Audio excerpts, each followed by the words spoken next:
All right, so 4.4 talks about something called a dot product. More context will be given to you with this when you work inside of a physics classroom if you take physics. The computational components of dot products are very straightforward and simple. There's another process. You might be thinking, well, product, isn't that just multiplication? And the answer is kind of. It's harder to multiply vectors than just having one simple product.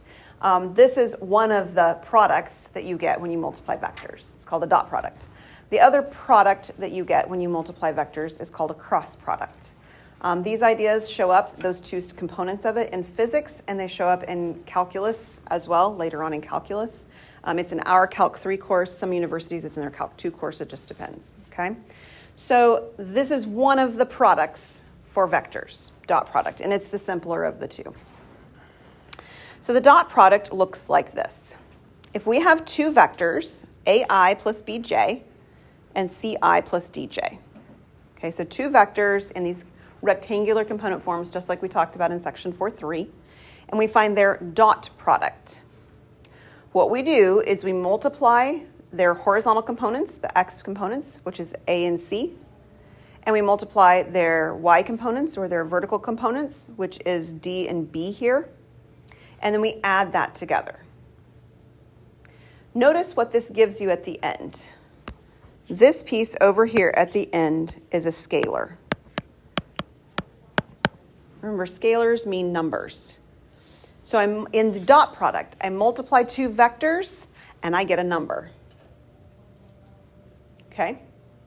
That other product that I told you about, the cross product, is you're multiplying two vectors, and you actually get a vector.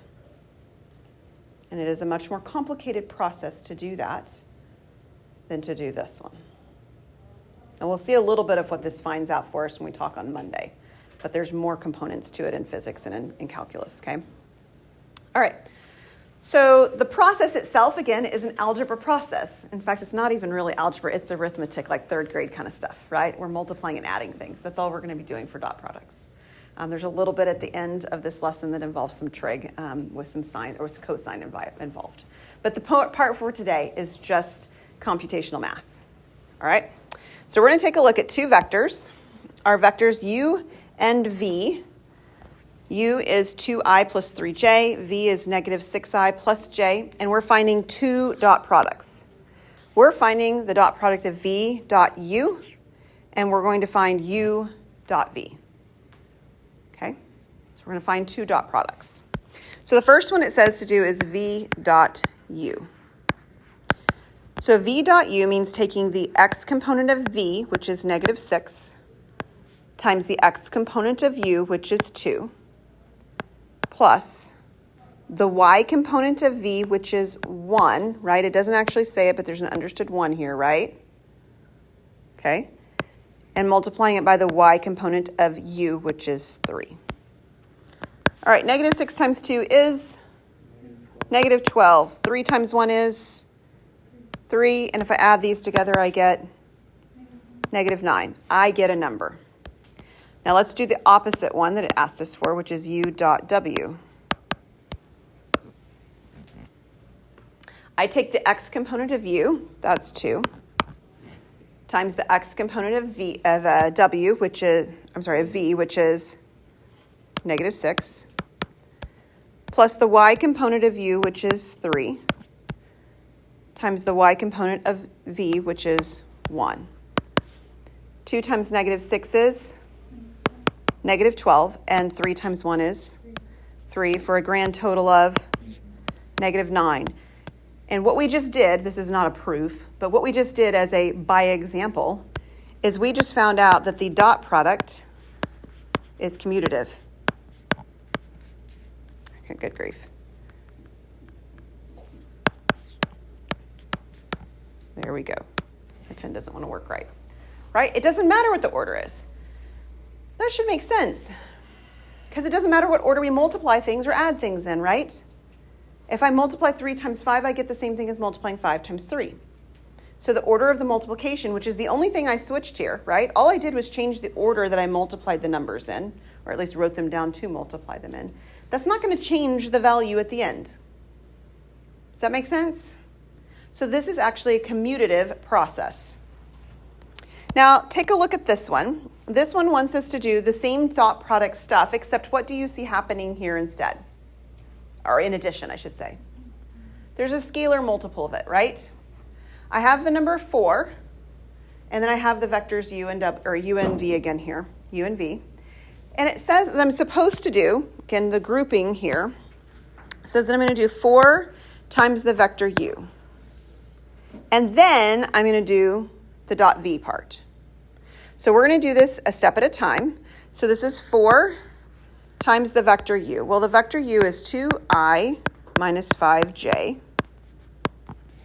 And then I'm going to dot product that in a moment with the vector negative 3I plus 7j. So one thing at a time. What am I going to do with this part at the beginning in the brackets? Just going to distribute the 4. So I'm going to distribute my 4 through. So this is going to give me 8I minus 20j.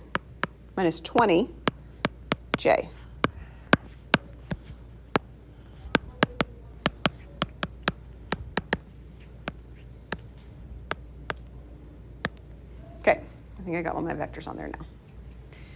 And then I'm going to do a dot product. How do I do dot product?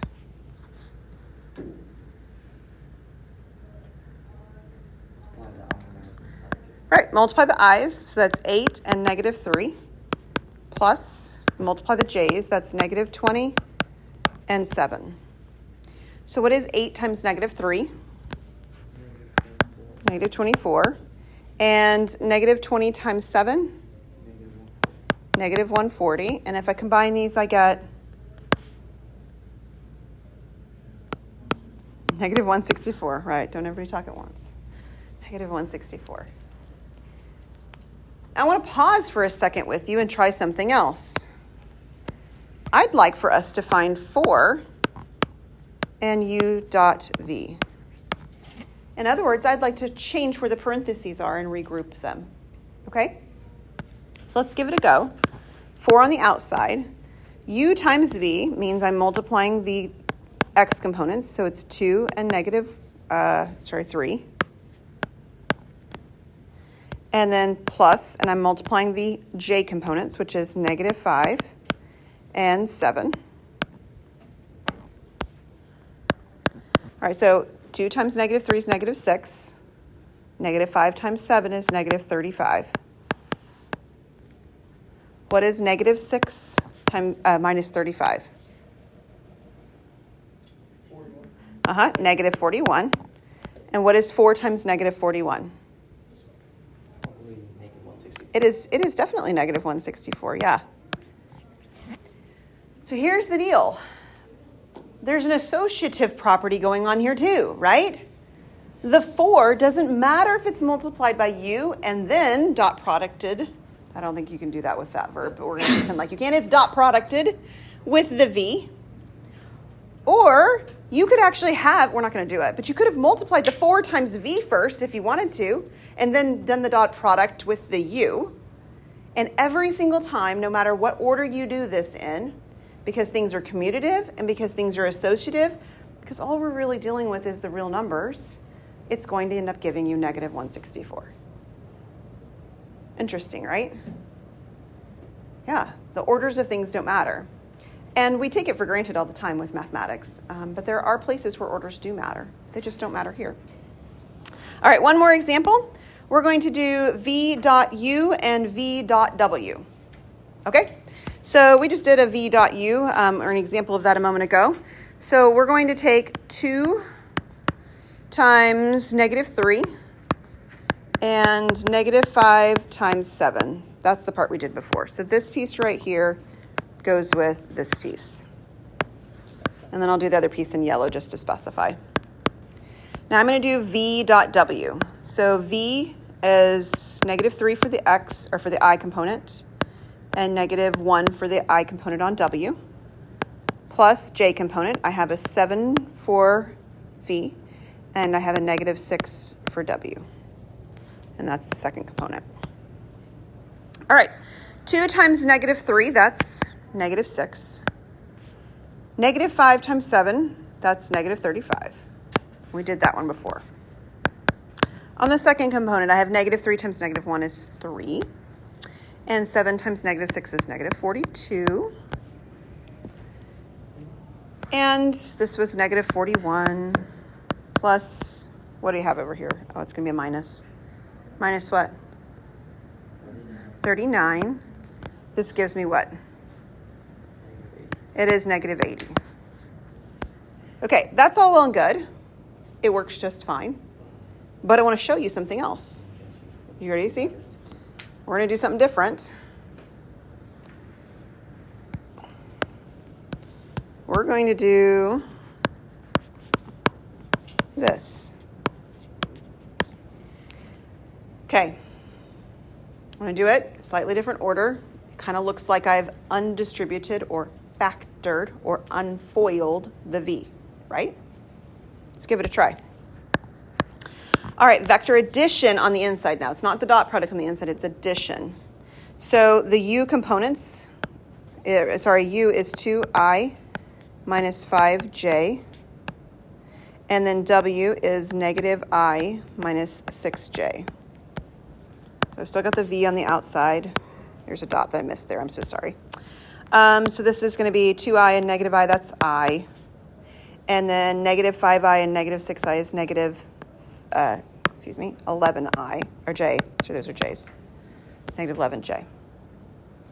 So I need to take this piece with the vector V. So the vector V had an X component of negative 3, or an I component, and then it has a vector component of 1 on this I that's next to it. Plus, and then for my V's J component, it's 7. And I have a negative 11 right here. So negative 3 times 1 is negative 3. 7 times negative 11 is negative 77. And what do we get? Same thing, negative 80. Do you remember what this property is called when this piece and this piece look like this? Add a name. It's a distributive property. So vectors also have the distributive property. And we will actually put all these properties all together next time. And we're going to stop right there for today.